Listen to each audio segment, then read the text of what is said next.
Thank you, Sean. Good evening, HOBBIT'S. It is April 24th, 2022. Tonight, Joy is out for the evening, and so I am hosting here from my apartment in lovely Tbilisi, Georgia. Our guest tonight is Sean Goen, no relation, who will be talking with us about multiple intelligences. Sean, how are you this evening? I'm doing well, thank you. And you? I am alive. So I'm glad you're not pre-recorded. Yes, and I am certainly not a deep fake. So Sean, would you mind telling our audience a little bit about yourself? So my name is Sean. I'm from the United States. I have been teaching English as a second language for roughly the last 12 years now. I spent 9 years in China and have also visited a few other countries. What kind of people or who were your students? So while I was in China, I worked 3 years at one of the top 5 high schools of the country called Hebei Province, Hungary City, #1 senior middle school. And I spent 5 years in the coastal city of Qinhuangdao, where I mostly taught students age 5 to 15. Sometimes I would have some students younger, one-on-one, or older, such as working professionals or adults. And I spent 1 year in the coastal city of Dalian, where I had students as young as 2.5 years old, all the way up to students as old as 47 years old. So what were you teaching to the high school students in Hungary? A lot of my lessons were homemade lessons. The school didn't have any particular guidelines on lesson creation, and they didn't have prepared material. So working at the high school during my first year, I started to develop a system of teaching phonetics because I found that a lot of students struggled with many of the different sounds. And it was during that teaching that I discovered what part of what we're talking about today. While working through different sounds of spoken English, and using the International Phonetic Alphabet as a teaching tool, I found that some students didn't understand how to replicate some of these sounds. In a moment, I will be sharing a website showing the sounds of English in the International Phonetic Alphabet. So let's see, share screen 1, share. Okay, are you able to see my screen? Yes, I am. Okay, so here, right, we have the International Phonetic Alphabet, and we're able to use these buttons here to show all consonants of all languages or English only. So I was teaching these symbols, right, for the consonants and vowels to my students at the high school. Here are two that students from China found particularly difficult. These are the TH sounds of and the TH sound of th. Now, I tried many different methods to make the process of making the sound understandable. I tried to write short descriptions with very simple language to explain what they were supposed to do. I tried demonstrating by walking among the students in their rows of seats and letting them see me. For some students who seemed to be very close, I might also, take their hand and put it against my throat so they could feel the vibration if they were close, but the vibration sound wasn't very clear, right? Like the I would take their hand and have them feel me going and then tell them to take their other hand and do the same thing, so they could feel the sensation from my throat and feel the sensation from their throat at the same time. I see.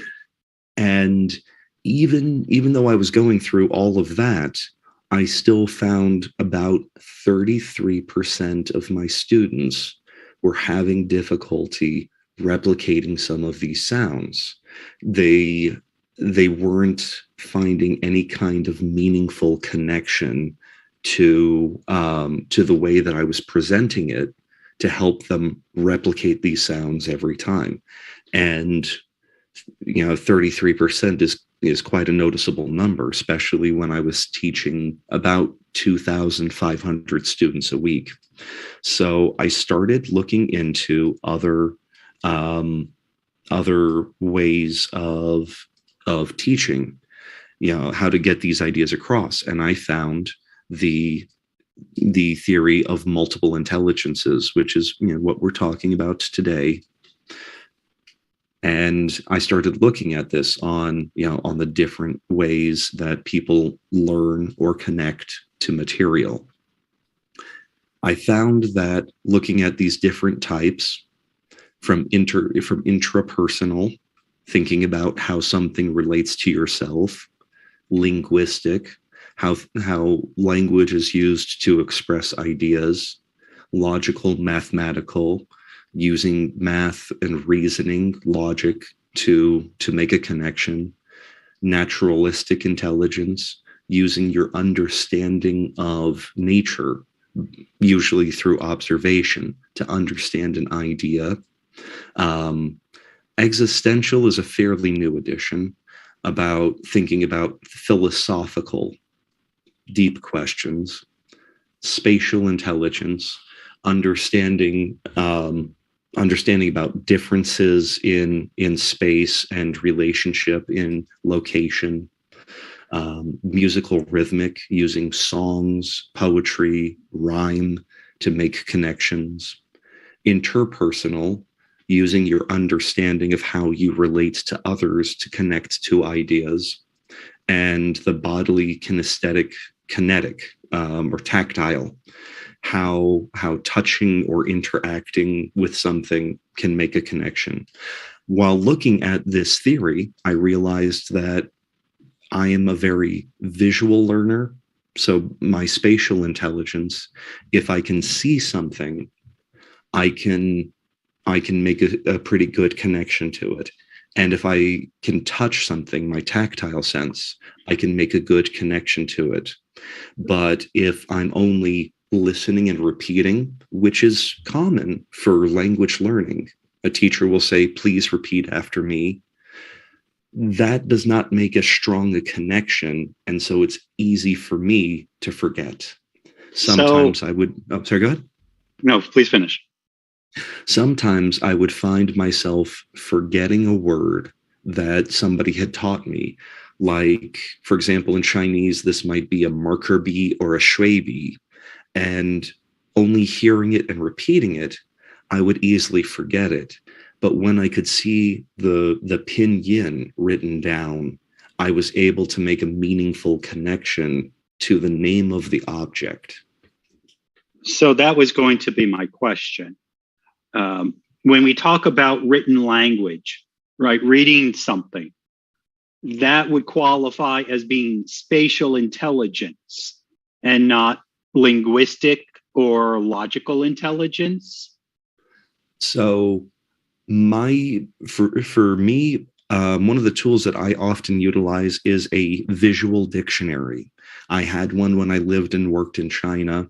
Right now, my computer's opening another example of a bilingual visual dictionary, which shows an image of an idea, the language you're learning, and your native language, which helps on making connections. So for me, the visual dictionary was one of the strongest ways for me to make connections with things I was learning. Hey, Thomas, I hope you're paying attention. This is an Italian and English dictionary. Right. So here we have a page showing emotions. So we know that the Italian word for Emotions is here. I'm not going to try to pronounce it as I can't read or speak Italian. And here they point out, right, there's a smile and there's the corresponding Italian word and there's the image. So for me, it's the combination of the image and the target language that I'm learning. It's that combination that makes the meaningful connection. And that's where I would say I might be strong in linguistic, but my visual spatial is even stronger than that. It's the image that's making the strong connection, not the written word. But so would the written word still be considered spatial, right? If there were no pictures, okay, if there were no pictures, would it still be considered spatial, or like I said, could it be considered linguistic or even reasoning? Yeah, the written word would be considered the top right here, the linguistic intelligence. I see. But most students, most people, in fact, for most people, do they usually have just maybe one area of intelligence where they are very sophisticated or advanced, that they have a natural feeling or tendency for? Not at all. That is a wonderful question. Usually people will have strengths in 2 or 3 areas and then weaknesses in 2 or 3 others. And this comes back to my difficulty at the high school. So, right, I was teaching classes of about 75, 80 students per classroom. And that 33% that were not able to replicate it were not able to make a connection, a meaningful connection, in the ways that I was teaching how to make the sound. So I had to combine more into the teaching. Following that idea and me appreciating that I'm a visual, tactile learner, I thought about, okay, how else can I go about demonstrating this? They can't see inside my mouth. And then I thought, okay, well, somewhere there probably are 3D models of what is happening, the mechanics, like watching gears moving on the inside of a clock. So I used a VPN because I was in China, and I started looking for videos that show the movement of everything. I was able to find 3-dimensional and 2-dimensional. For my experience teaching, I found the 3-dimensional was the most effective for students, but the 2-dimensional supplement also helped as well. Excuse me. So you just did a search. You just did a simple search on YouTube and looked through some and found videos. The search took me a while. It took me, I was at it probably a number of hours looking through different materials to try and find good, usable examples. Here's a perfect one for when I'm demonstrating the 2 TH sounds we were just talking about. It'll take a moment for the video to load. And again, that's the voiceless TH of and the voice TH of th. Right here we see what's going on the outside. And here again, they use different intelligences to present the information. Here we see there's written information at the top on how they describe how to make the sound, approaching it from the oh, I didn't mean to close the screen share, my apologies. Approaching it from, this needs to move out of the way, approaching it from the linguistic intelligence point of view. Right? They have these words here to describe what's happening. So the unvoiced, a puff of air, the voiced, vibration in the throat. And here we see that 3D model. So we can see what's happening inside the mouth as the sounds are made. And again, a lot of students found these to be the most useful My previous descriptions were not effective. Having them watch me stand in front of them and demonstrate was also not effective. But showing these videos and giving them that other perspective got that 33% to 100% of my students were able to repeat any sound that I presented them with. I see. How old do students need to be able to understand themselves, to appreciate how they learn, be conscious of it? I have heard of some of the multiple intelligences tests being done with youth as young as 7 or 8. So I would imagine that probably there's probably some version of a test available for people as young as 7 and 8 years old to start to understand their learning strengths and learning weaknesses. As for me, like I said, my linguistic is okay. My spatial is strong. My bodily kinesthetic tactile is strong. My intrapersonal and interpersonal are fairly weak. My naturalistic is okay. My logic might be a little weaker. My musical rhythmic, I might put it about 50%. There are some Chinese words that I've learned because of Chinese songs. And in fact, I can recite a whole Chinese song because I enjoyed listening to it. So I have some musical rhythmic intelligence, not very strong. I also enjoy playing guitar. So that's another connection. So for students who have challenges learning English, perhaps it is not that they themselves are studying in a poor way. They shouldn't necessarily feel bad about what they are doing, but that the way that the teachers present the information or the way that they are studying is what's causing the problem itself. It's not because they are lazy. It's not because they're stupid or foolish. Exactly. When I was in university, and as a side note, I have not yet finished university. I have had struggles. I found a number of textbooks and other educational material to be written in ways that I could not make that meaningful connection to. However, if I went to YouTube and found lectures where they show visual representations of the ideas, as well as physical experiments that one could conduct, such as, gravity. I can take an object, I can drop it into my hand, I can feel that, I have the tactile response. That is able to make a strong connection with me. So some of my classes, I only was able to pass because I took the time to find other material that made a meaningful connection with me and the material I was learning. So I guess the next question maybe for people in our community is, you said that you took a test. Did you go to some university? Did you go to some place and sit down and take a written test? How did you do this? So the versions that I have taken primarily have been on the internet of multiple intelligences test.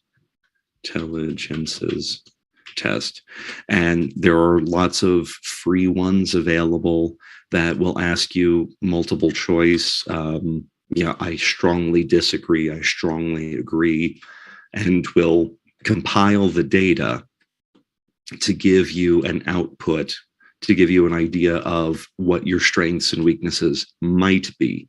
Now, there are professional psychiatrists and psychologists that can administer a more proper and in-depth and official test. The ones you find on the internet, of course, are not going to be as in-depth or fulfilling for you. But that said, for most students, is it practical to actually pay a professional, or for most people, does it make more sense to perhaps take an exam on the internet? From your experience. I think for most people, it would make the most sense to go to a free website like this one, and here you can see that it's available in some other languages, and to go through the questions. Right. And here, like I was saying, they have the multiple choice of strongly disagree to strongly agree. Of course, a question like this saying, I spend a lot of time thinking about the emotions of others, is going to be that interpersonal, there it is, the interpersonal intelligence. And so you go through and you answer the questions, hitting next until you get to the end. For this free one, after 45 questions, it'll give you a rough printout.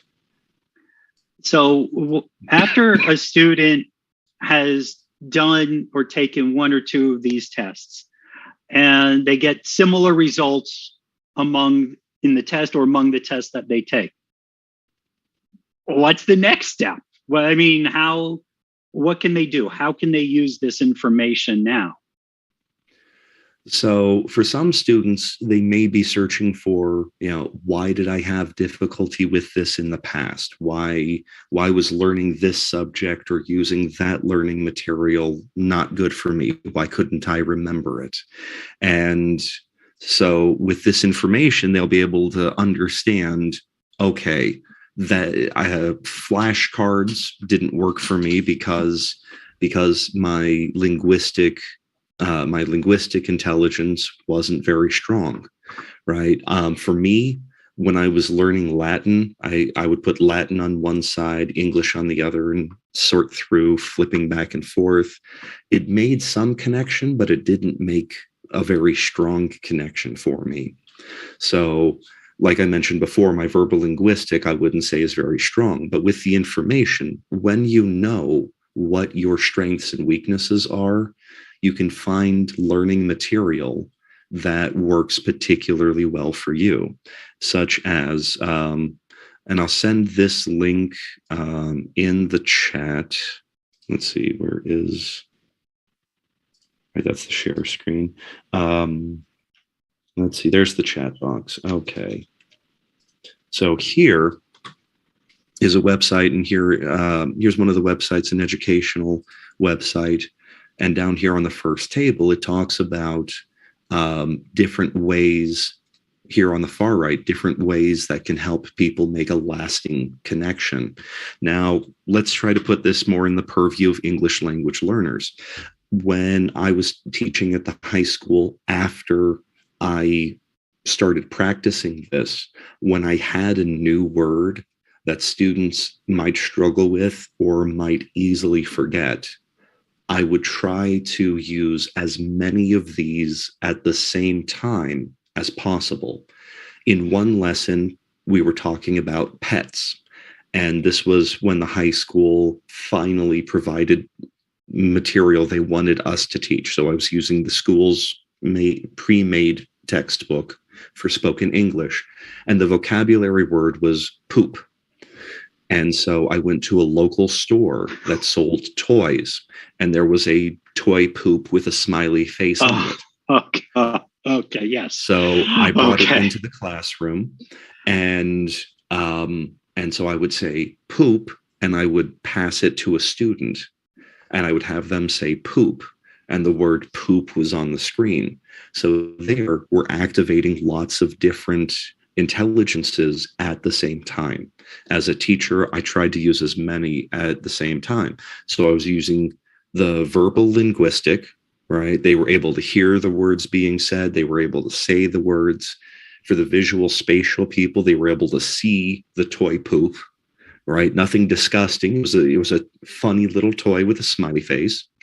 For the tactile learners, for those bodily kinesthetic learners, they were able to feel something that felt kind of like poop, not very much like poop, not to be disgusting, but it felt a little like poop. And for the interpersonal learners, right, sharing a laugh while sharing the object back and forth and saying poop, this is poop, that's poop, there's flying poop. they made a strong connection to it because no matter where their strengths were, I was hitting at least one for the entire class. No matter where they were on strengths and weaknesses of these different learning styles. Go ahead. I'm being a little bit facetious here, but you didn't mention smell. I can imagine you didn't get fake poop that smelled, but I was looking at the different intelligences here and learns best through, and I didn't see smell. I was wondering if that would be perhaps naturalistic. I think that would fall here under bodily kinesthetic for knowledge through the bodily sensations. Right, because your sense of smell is a sensation. It's nerve feedback going to the brain, is my understanding, and so that would, to me at least, that would fall under the bodily sensations. Unfortunately, because of plumbing issues at the high school, sometimes that smell was present. Whether it was particularly present on any of the days that I was teaching the word poop, I don't recall. So coming back to how it applies to different language learners, let's say, for example, that a learner discovers that they have the musical strength, that they're very strong there, and they want to learn new vocabulary. Let's say they're learning vegetables. They might start to make a little song like, my cauliflower is big and white. It grows in rows, long and tight. Yeah, so that sounds a little like a poem. So that might fall under verbal linguistic. But if you put it to music, of course, it fit well with the musical. So, please finish. It would fit well with the musical intelligence with rhyming. Vietnamese is similar to Chinese in that it is also a tonal language, and karaoke is very popular in Vietnam.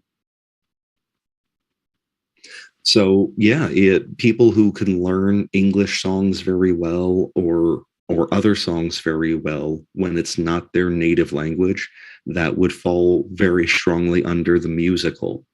I would say people who can do that probably are somewhere 70% or more musical strength, and probably have a bit of the verbal linguistic strength as well.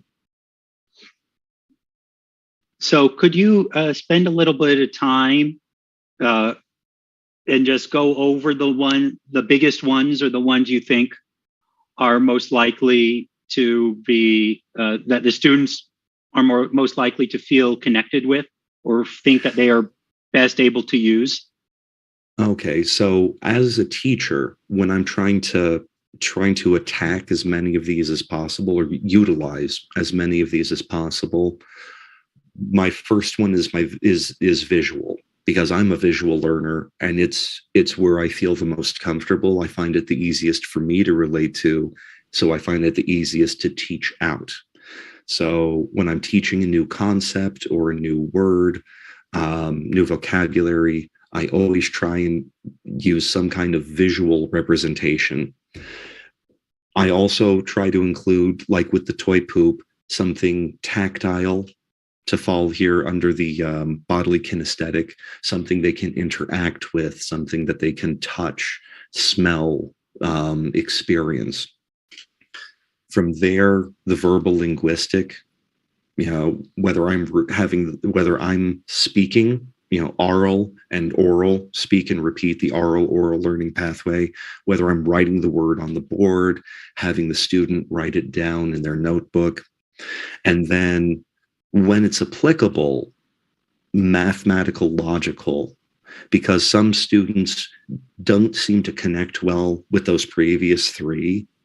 And I would say they're about 1 in 80. About 1 in 80 students that I've experienced, at least, don't connect with those first three at all. And so I try to find some other way to be inclusive, but I can't let it override the class. I can't spend time working on covering everything and lose time on teaching other things.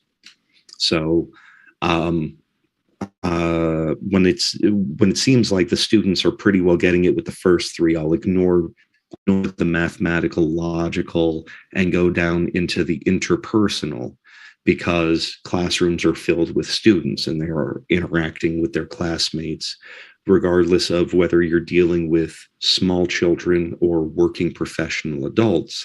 These, our students don't live in a bubble. They don't live in isolation away from other people. They are going to interact with somebody in their weekly life, whether they're interacting with their family, with their coworkers, with their neighbors. There's always context for people to interact with other people. So that's the other one that I usually go for when I'm trying to teach as many of these at the same time as possible. And there are some that, because I'm not strong in, I try to avoid, like musical. I'm not a wonderfully musical, rhythmic poetry kind of person.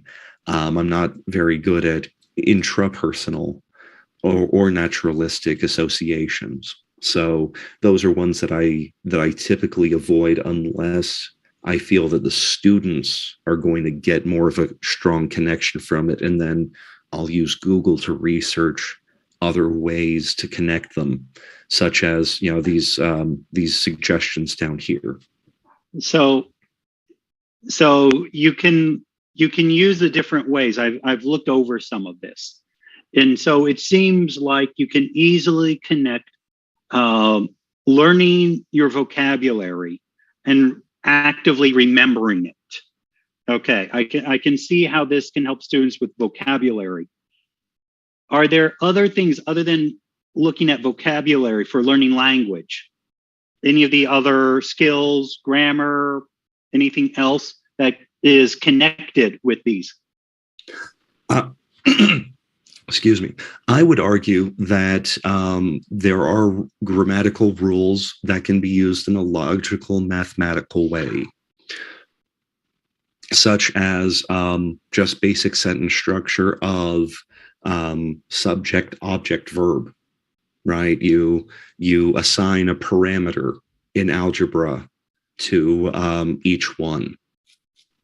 So syntax. Yes. Excuse me. Now I'm trying to look for some kind of whiteboard. Whiteboard. Is there one built into? There does not seem to be one built in here. Do I have an open whiteboard? I do not. Oh, there we go. My apologies. I haven't utilized Zoom before as a. That's going to take a moment, right? So let's just open up MS Paint, just to give a visual representation of this idea to those who are following along with us in the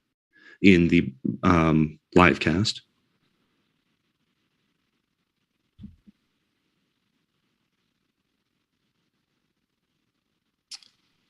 Okay.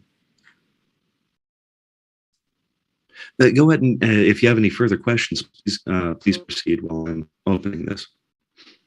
So when we're looking at the 8 intelligences, so again, it seems that for most of it, it's more connected with learning vocabulary, which of course is a very important part.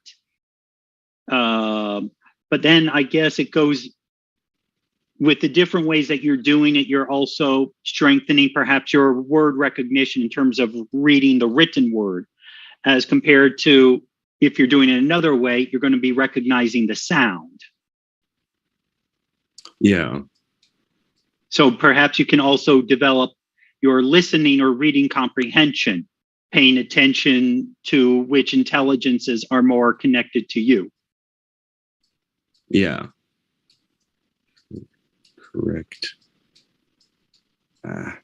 Correct sentence. Right. So for a simple sentence, right, we have our subject, a noun, plus a verb, plus the object receiving the verb, noun, pardon. Right. So for the mathematical logical, for example, this is one way of applying it. Of course, another way would be to where is actually those ed endings? Those ed endings would be perfect here. Right, regular past tense. The regular past tense verbs. Well, so this is actually only specifically related to the pronunciation. Yes. Right, the 3 ed sounds. I beg your pardon. Open, please. There we go. So here we have it in a chart form, sort of like a matrix. Right. So this layout would very likely appeal to people with a strong logical, mathematical connection. They're able to see the connection between these in a logical way. If the word ends in T or D, the ED sound added makes an id. If it's an unvoiced sound of p, f, sh, p, f, sh, ch, k, it'll sound like a T, and all other sounds will sound like a d, like played, played. So this is another example. I would say this is a strong example in pronunciation of that mathematical logical. So do you believe it is time well used for most students to take a test or two dealing with multiple intelligences and re-examine how they're studying? I think that if a student is making particularly strong connections already, if they're able to recall words, recall grammar rules, and apply them correctly regularly with good consistency, then they might not realize they're already aware of their learning strengths, but they're utilizing their learning strengths. And so for a student like that has that fast recall, vocabulary, correct grammar as they learn it, this wouldn't be of much benefit because they're already utilizing what works. If they later on come across something that is presented to them in a way that doesn't make a strong connection, then it would be time to start utilizing this kind of tactic to approach the idea from a different point of view or perspective. For my language learning, I struggled until I started utilizing things like the visual dictionaries. So for me, it was very important to understand and practice this use. But for students that don't have a problem making connections, I wouldn't say it's very important. Should students be comfortable approaching their teachers, their language teachers, to talk about this? Is this well understood or accepted within the language teaching community? So it is utilized by a number of different companies. EF, English First, utilizes something called TPR, Total Physical Response, and it's used together with their worksheets and the books that they use at EF. So it's present in a lot of language learning companies. A number of teachers use it, a number of other foreign English teachers that I know use it. Some are, let's see, I don't believe I have the article up at the moment, but I was earlier looking at an article talking about people who speak against the idea. Some think that it's too time consuming. Classrooms are too large for it to be utilized. There are a number of different detractors. In general, I would argue that it's the way that the people who are against it argue against it. I think they're using the educational theory in the wrong way. I think they're approaching its practice in the wrong way.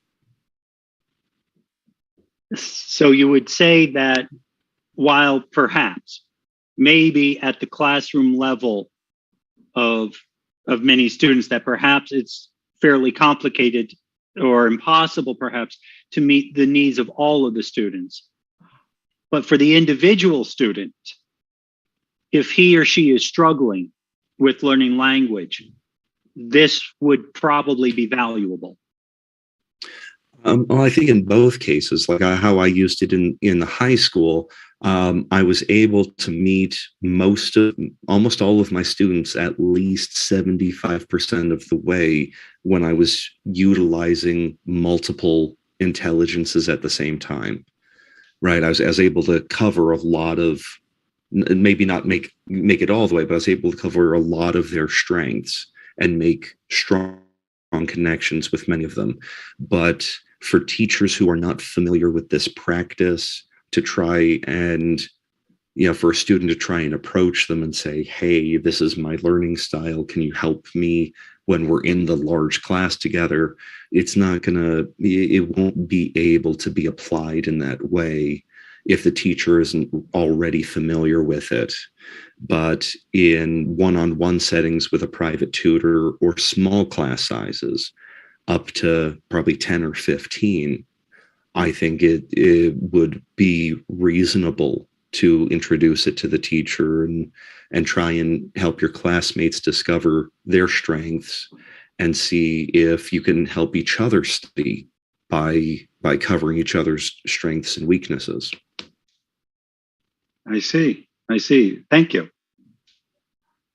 Are there other things that we haven't yet talked about in this evening's live stream that you think should be talked about or addressed? Check my notes. So, I think in general, it's important for language learners to not be afraid to try to look at the problem from a new perspective if the way that you've been doing it already doesn't seem to work. With many of my students, I teach online through a video service website, and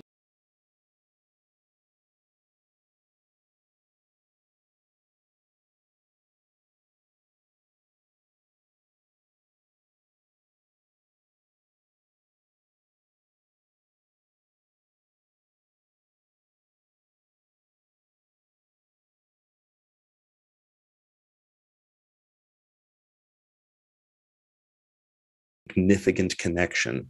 Any connection that was made came loose.